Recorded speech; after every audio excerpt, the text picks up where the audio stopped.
जय श्री राम। हर हर महादेव। सभी भगवत प्रेमियों को, श्रेष्ठ आत्माओं को हमारा ढेरों साधुवाद और आशीर्वाद है। आज बहुत समय बाद आपके समक्ष हम उपस्थित हुए हैं। भगवत प्रेमियों, धर्म और भारत भूमि का बहुत ही अद्भुत संगम है। धर्म जहां से प्रारंभ हुआ, धर्म शब्द की उत्पत्ति जहां से हुई, उसे कहते हैं ध्री धातु, अर्थात संस्कृत के ध्री धातु से धर्म की उत्पत्ति होती है, जिसका अर्थ होता है धारण करना। अब प्रश्न यह उठता है कि धारण क्या करें। धारण, धार्यति, धारण। बहुत से लोग कहते हैं कि मनुष्य तन है, मनुष्य गुण धारण करना चाहिए। हम जहां रहते हैं, जो कर्तव्य है, जिस समाज में है, उन समाज के दायित्वों को धारण करना चाहिए। और बहुत सारी चीजें अपने अनुसार बुद्धिजीवी, प्रबुद्ध वर्ग अपने अनुसार उन धर्मों की व्याख्या करता है। परंतु शास्त्र देखें, और अगर इंग्लिश के, वैसे इंग्लिश में धर्म का कोई एग्जैक्ट रिवोल्यूशन नहीं होता है, एग्जैक्ट वर्ड नहीं होता है, पर लोगों ने रिलीजन निकाला। एक बार स्वामी विवेकानंद से किसी ने पूछा, व्हाट इज रिलीजन? उन्होंने एक शब्द में जवाब दिया, religion is the realization of God. परमात्मा की प्रत्यक्ष अनुभूति ही धर्म है। अर्थात मनुष्य तन, यह जो मनुष्य तन मिला है, यह साधन है। गोस्वामी तुलसीदास जी श्री रामचरितमानस में लिखते हैं और कहते हैं, बड़े भाग्य मानुष्य तनु पावा, सुर दुर्लभ सब ग्रंथन गावा, साधन धाम मोक्ष कर द्वारा, पाहि न जे परलोक सवारा। यह एक साधन है। साधन, जैसे एक व्यक्ति के पास साइकिल है, कार है, एक साधन है, उसे कहीं पहुंचना है। अगर वो साधन का प्रयोग करता है तो वह उस स्थान पे पहुंच पाता है। ठीक उसी तरह यह मनुष्य तन एक साधन है। किसके लिए? मुक्ति के लिए। किसके लिए? जहां से हम बिछड़े हैं। ईश्वर अंश जीव अविनाशी, हम उस ईश्वर के अंश हैं। वह जीव जो है वह अविनाशी है, वह ईश्वर का अंश है, वह आत्मा। न तमः यत्र वर्चते तत्र आत्मा, जहां प्रकाश ही प्रकाश है, उस जगह के हम वासी हैं। ज्योतिषाम अपि तज्ज्योतिष तमसः परमुच्यते, ज्ञानम ज्ञेयम ज्ञान गम्यम हृदय सर्वसुविष्टितम। यह आत्मा ज्योतियों की ज्योति है। हमारा लक्ष्य उस तक जाना है, यह साधन का प्रयोग करके। इसलिए कहते हैं 84 लाख योनियों में मनुष्य तन मिलना बड़े भाग्य की बात है, हेतु की कृपा है। कहीं कहीं तो यहां तक लिखा मिलता है कि कबहू करी करुणा नर देही, देत इस बिनु हित से नहीं। कभी कभी कृपा करके वो करुणा नर देता है, ये नर तन प्रदान करता है। दुर्लभो मानुषो देहो देही नाम क्षणभंगुर, यह मनुष्य तन अति दुर्लभ है। अधर्म धारण करने का जो विषय बताया गया है, आखिर धारण क्या करना है? तो धारण हमें आत्मीय गुणों को करना है, ईश्वरीय गुणों को करना है, जिससे हम श्रेष्ठतम श्रेष्ठ हो पाए। महाजनो येन गतः स पंथा, यह हमारे शास्त्र कहते हैं। धर्मस्य तत्वम निहितम गुहायम, महाजनो येन गतः स पंथा। धर्म के तत्व निहित गुहाएं हैं, परंतु आज जिसको देखिए वह उठ के धर्म की बातें करने लगता है, भारत की संस्कृति की बातें करना लगता है, और हमारे धर्म को वैज्ञानिक आधार पर पुष्ट करना चाहता है। मैं इन बड़े तथाकथित बुद्धिजीवियों से, विद्वानों से पूछना चाहता हूं कि जिस विज्ञान की आप बात करते हैं, जिसके आधार पे धर्म की खोजते हैं, यह विज्ञान जो आप प्रमाणिकता मानते हैं भौतिक दृष्टि से, इस लौकिक दृष्टि से, धर्म तो कहता है धर्म लौकिक दृष्टि से परे अलौकिक दृष्टि का विषय है। उगरहि विमल विलोचन ही के, मिटहि दोष दुख भव रजनी के, और सूजहि राम चरित मण माणिक, अगुप्त प्रकट भय जो जय खानिक। वास्तविकता में जब वह दिव्य नेत्र, वह विवेक बुद्धि जब प्राप्त होती है, तब जाके धर्म का प्रादुर्भाव होता है।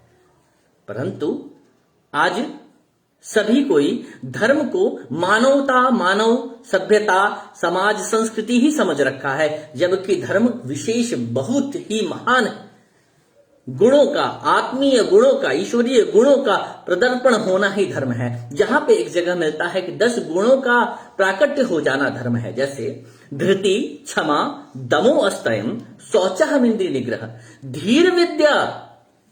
धीर विद्या सत्यम क्रोध दशकम धर्म लक्षणम, ये 10 धर्म के लक्षण बताए गए हैं।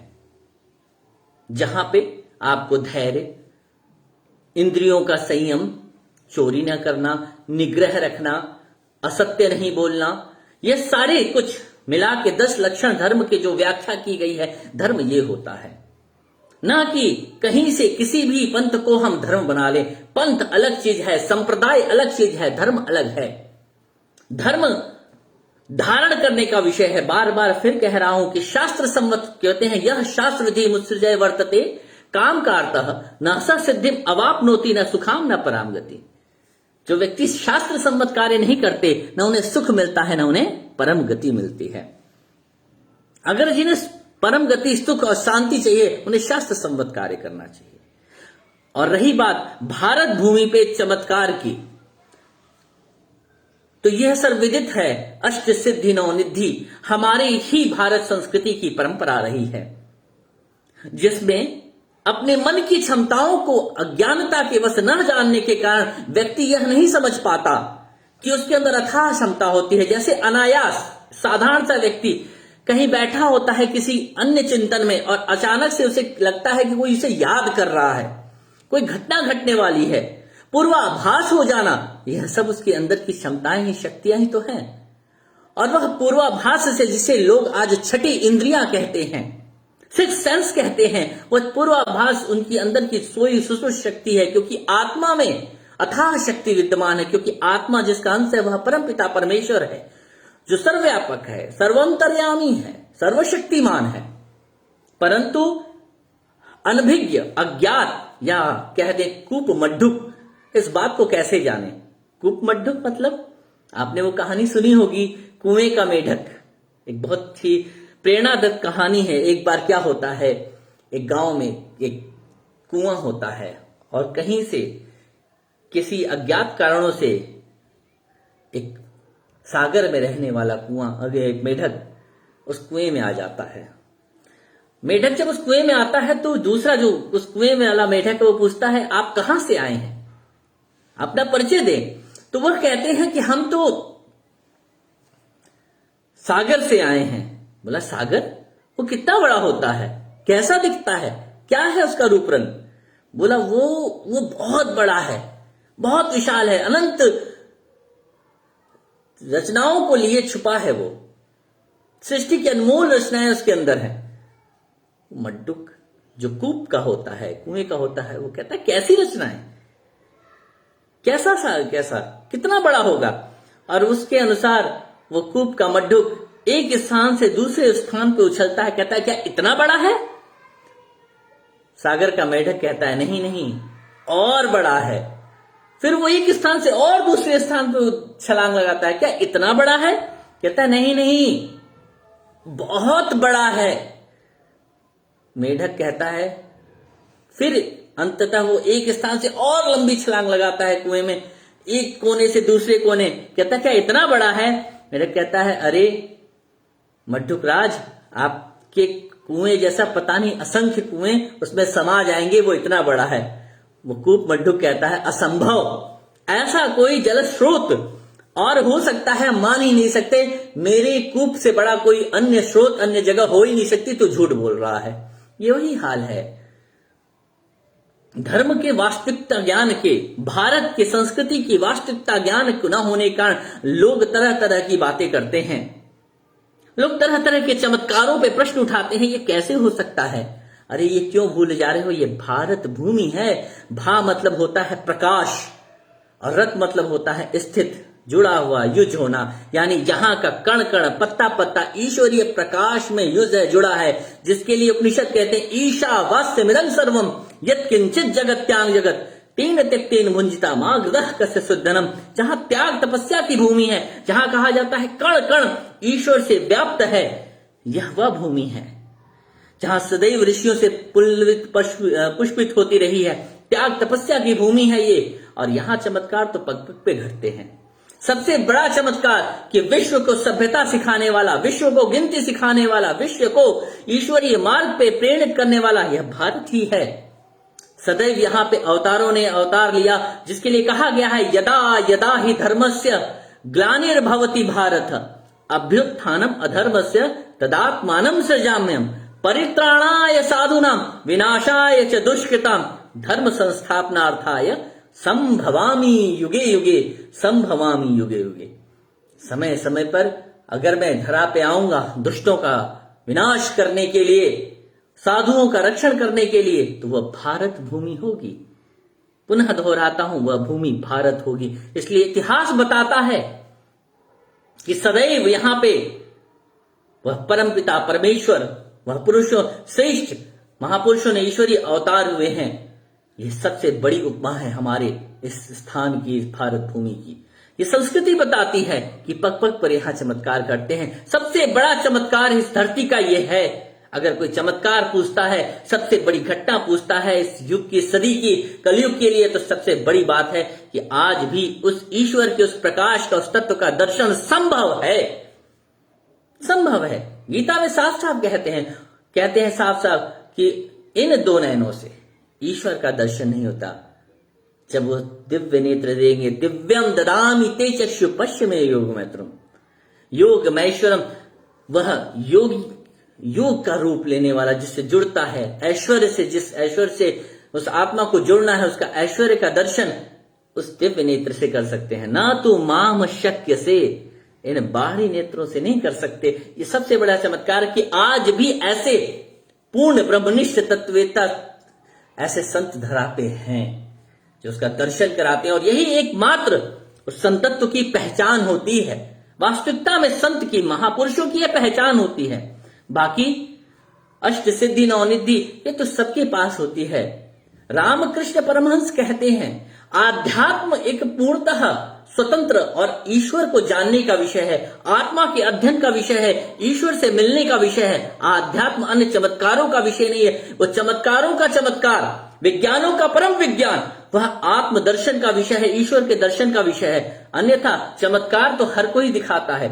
आप जरा से अपनी इंद्रियों को संयम करें, अपने व्रत तपस्या तप में कठोर हों, आपको देखिए अन्य चमत्कार आपको घटने लगते हैं। आपको वाणी शुद्धता आने लगती है, हृदय शुद्धता आने लगती है, आपको नेत्र की शुद्धता आने लगती है, आपको सुगंध की शुद्धता आने लगती है। और इसके कारण जो ऐसी चीजें जो अन्य लोग, साधारण लोग नहीं देख पाते, जिनमें शुद्धता नहीं है, वो आप देखने लगते हैं, आप सुनने लगते हैं। यही है चमत्कार। पर धर्म और चमत्कार और आध्यात्म को एक तराजू में न तौलें।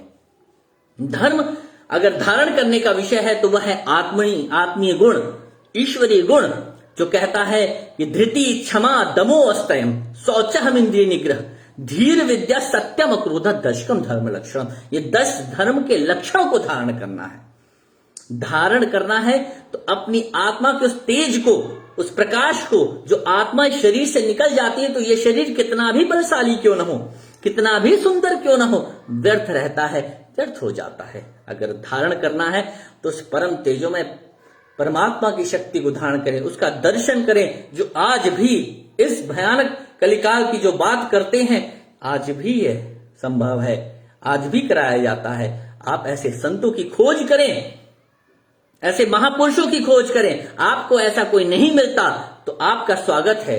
बाबा आशुतोषांवर जी के दरबार में आप आए, आपको ईश्वर का दर्शन कराया जाएगा, आपकी आत्मा का प्राकट्य, आपको अंदर उस शक्ति का जागरण होगा, जिससे आप 10वां द्वार लगाएंगे। क्योंकि कहा जाता है शास्त्रों में, ऐसा गुरु बड़भागी पाया, नाभि कमल पकड़ के 10वां द्वार लगाया। ऐसा गुरु चाहिए कोई हमें, ऐसा कोई गुरु चाहिए कि जो उस प्रकाश का दर्शन कराता हो, उस अनहद को सुनाता हो, उस नाम को जपाता हो, उस अमृत को पीने की क्षमता देता हो। और ऐसा सक्षम है। आज ऐसे बहुत से लोग हैं जो ये बातें करते हैं पर कराते नहीं हैं। पर कथनी करनी जहां एक होती है वहीं पूर्ण सत्ता होती है। और चमत्कार तो अन्य भरे पड़े हैं, धर्म अन्य भरे पड़े हैं। हम रूढ़िवादिताओं को, मृत मान्यताओं को त्याग करना ही भारत की महानता है। लोग छोटी छोटी बातों पर रूढ़ी मान्यताओं को जकड़ लेते हैं। महापुरुष कहते हैं हम हर युग में आते हैं। उन्होंने कहा कि जब जब होए धर्म की हानि, बाढ़ी असुर अधम अभिमानी। जब जब भी धर्म की हानि होगी तब तब मैं आऊंगा, तब तब धरी प्रभु विविध शरीरा, तब तब धरी प्रभु विविध शरीरा। वो विविध शरीर धारण करते हैं। अगर ऐसे चक्करों में कहीं हम अन्य उन महान महापुरुषों का जो शरीर धारण करके आए हैं, जो आप जैसे ही दिखते हैं, पर उनका तेज, उनका प्रताप, उनकी वाणी और उनका व्यक्तित्व और उनका ईश्वरीय दर्शन आपको बता देता है कि वह साधारण नहीं है, तो अन्यत्र कहीं ऐसा न हो कि आप उनका विरोध कर रहे हैं। जैसे कि आज से बहुत साल पहले एक ऐसे साधु समाज में कार्यरत थे, एक ऐसे महात्मा, परंतु समय के साथ तथाकथित वह विवादों में घिरते चले गए। विवाद कैसा, सब जानते हैं। मैं बात कर रहा हूं 2014 से सर्वश्री आशुतोष महाराज जी के समाधिस्थ विवाद को, जो दिव्य ज्योति जागृति संस्थान ने किया। मैं बात करना चाहता हूं इनके इस चमत्कार पे। इन्होंने अन्यत्र बहुत चमत्कार किए। उन्होंने लाखों श्रद्धालुओं को ईश्वर का दर्शन कराया, सर्वश्री आशुतोष महाराज जी ने। परंतु समय के साथ जब उन्होंने एक महान लीला को घटाया, और वह लीला जो किसी को नहीं पता थी, उस संस्थान में किसी को भी नहीं उन्होंने प्रत्यक्ष बताया, जो वहां के लोग थे, और उन्होंने उस दिव्य श्रेष्ठतम श्रेष्ठ, जिसके लिए कहा जाता है गुरु पार ब्रह्म सदा नमस्कारो, वह गुरु पार ब्रह्म रूप में उपस्थित थे उस नूर महल प्रांगण में। जब उन्होंने उस 2014 में जनवरी में 28 जनवरी को अपने शरीर को, उस परम तेजोमय शरीर को इस ध्यान की परावस्था, यानी जिसे हम आलोक कहते हैं, उसमें ले गए। शरीर वहीं पड़ा, पर वह परम तेजोमय शक्ति वहां से अपने आप को खींच ले गए। पर यह संस्थान ने वो समझ नहीं पाए, क्योंकि किसी की भी इतनी क्षमता, इतना शिष्यत्व में इतनी क्षमता नहीं थी, किसी को भी उस परम ध्यान की ही यह अवस्था का ज्ञान नहीं था। और वहां पे फिर उत्पन्न होता है ढेर सारी कॉन्स्पिरेसी, अज्ञानता के कारण। और जो लोगों ने उस समाधि के बारे में बताया कि महर्षि समाधि में हैं, वह आलोक हैं, वह आएंगे, और समय के साथ जो वहां के मैनेजमेंट थी वो उस बात को नहीं जानती थी, पर उन्होंने समझा क्योंकि उनकी अज्ञानता थी। पर अब 9 साल होने जा रहे हैं और अब उस महान लीला का उद्घाटन का समय है, उनके अवतरण का समय है। वह उपस्थित होने जा रहे हैं हम समाज के बीच में, क्योंकि उनको लाने वाले परम श्रद्धेय, परम पूजनीय, करुणा दया की सागर मां आशुतोषामरी जी आज उपस्थित हैं इस वक्त इस संसार में। और वही परमपिता परमेश्वर सर्वश्री आशुतोष महाराज जी को उस महान लीला से उठाएंगे, आलोक की उस अवस्था से वापस प्रकट करेंगे। परंतु दुर्भाग्य है कि संस्थान इस बात पे समझ नहीं रहा है।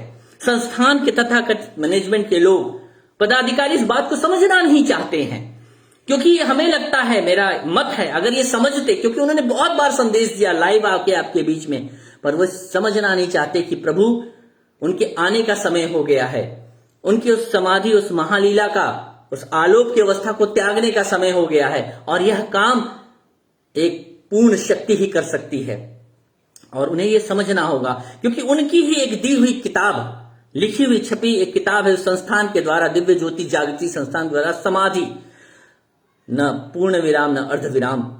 उसमें उन्होंने लिखा है बकायदा, बहुत से महापुरुषों का कंटेंट दिया है उन्होंने, आदि गुरु शंकराचार्य और भी बहुत से महापुरुषों का, बुद्ध का, बहुत से महापुरुषों का। उसमें लिखा है कि जब वो गए तो उनका कोई उपस्थित शिष्य था, या उस समय कोई पूर्ण शक्ति थी जो उनको वापस लेके आई।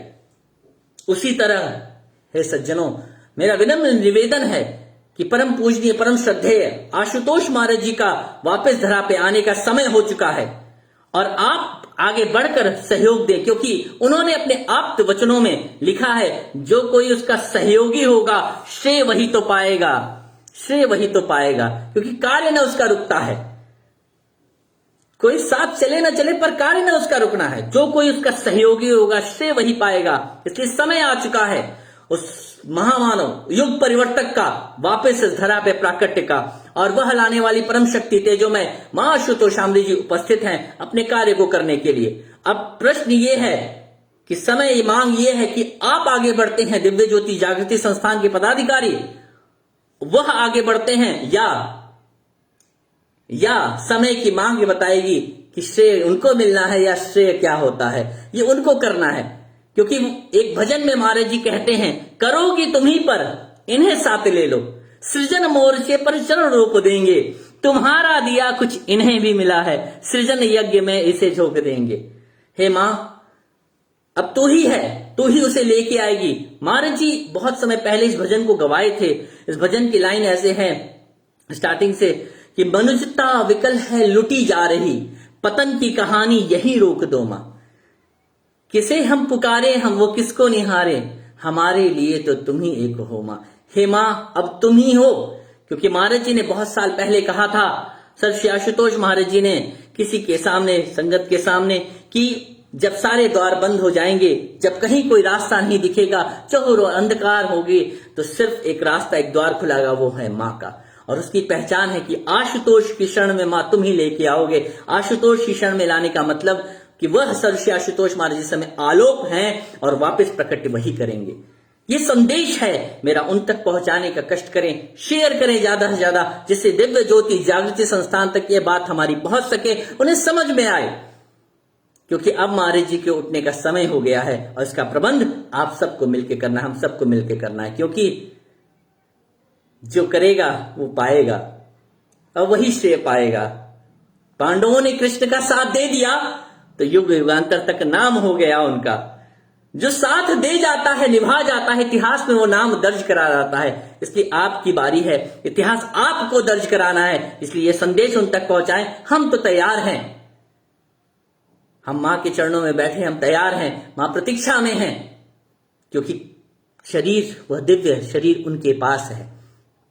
प्रथम पहल उनको करनी है। अगर नहीं करेंगे तो महाराज जी के तुरीण में असंख्य बाढ़ हैं। 2012 के दिव्य शांति महोत्सव में महाराज जी ने ये बात अपने एक शिष्य के मुख से कहवाई थी। उनका नाम था स्वामी अमितेशानंद जी। वो सत्संग आज भी व्याप्त है कि सदगुरु के तुरीण में असंख्य बाढ़ होते हैं अपने लक्ष्य को भेदने के लिए, परंतु वह एक उपाय करने की प्रयास करता है कि इस उपाय से हो जाए। अगर नहीं करता शिष्य तो अन्य उपाय कर देते हैं। जैसे भगवान श्री कृष्ण महाभारत के युद्ध में अर्जुन से कहते हैं कि अर्जुन, अगर तू नहीं मारेगा इन दुष्टों को तो मैं यहां पे आया ही हूं धर्म की स्थापना करने के लिए। मैं अपनी प्रतिज्ञा तोड़ने में पीछे नहीं हटूंगा, चाहे मुझे इतिहास कुछ भी कहे, क्योंकि मुझे धर्म की स्थापना करना है। मैं शस्त्र उठा के मैं ही युद्ध करूंगा।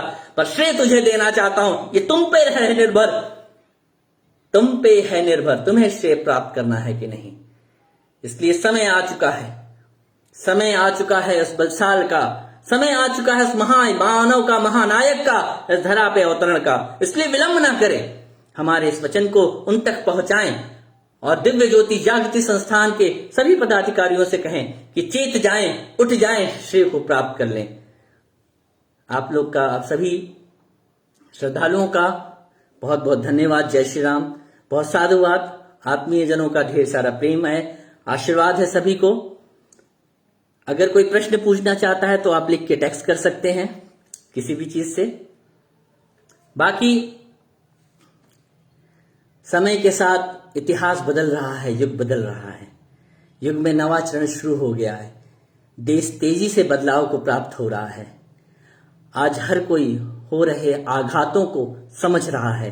यही सबसे बड़ा बदलाव है कि वह महामानव, वह महाशक्ति इस धरा पे उपलब्ध है, उपस्थित है। यह इस चीज का प्रमाण है, क्योंकि हर आत्मा चैतन्य है। क्योंकि अरविंद घोष और महामानव जो इससे पहले उन्होंने कहा कि वह महाशक्ति परब्रह्म परमेश्वर इस धरा पे अवतरण के लिए आतुर व्याकुल है। अब यह जो समय है, यह समय सबसे दुर्लभ है। ऐसा समय न सदियों सदियों तक कभी आया, न कभी आएगा। इस समय का जो सदुपयोग कर लेगा वह अपने श्रेष्ठतम श्रेष्ठ गति को प्राप्त हो जाएगा। इसलिए हे श्रद्धालुओं, हे भगवत प्रेमियों, हे भारत के भारतवासियों, आप सभी उस श्रेष्ठ परम तत्व की ओर अग्रसर हों, अपने जीवन मनुष्य तन का लाभ उठा लें, जिसके लिए कहा गया है बड़े भाग्य मानुष्य तन पावा, सुर दुर्लभ सब ग्रंथन गावा, साधन धाम मोक्ष कर द्वारा, पाहि न चही परलोक सवारा। जय श्री राम, हर हर महादेव, सभी का कल्याण।